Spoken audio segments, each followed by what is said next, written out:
Okay, we are on a roof with some space decking. I want to show you what that means and why it's necessary to do what's called a deck over with plywood. So let's take a look. So if you look, these spaces are, over 1/8 of an inch, and it's throughout the entire deck.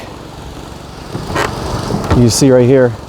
So what ends up happening is when the roofer is nailing the shingle in, let's just say this is the nailing line, right here. It happens to be the nailing line on the shingle.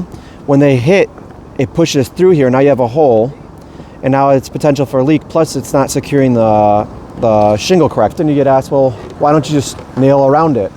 Well, by doing that, they're not doing the proper nailing installation, and the manufacturer won't warranty the roof. If you were to install a roof over this without putting a deck over, that plywood over it, then you immediately lose your warranty from the manufacturer.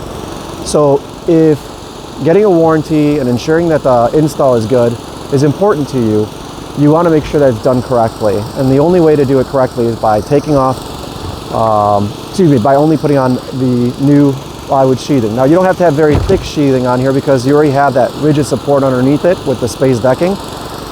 Something as simple as 3/8, which is, I think it's 7/16 plywood is sufficient.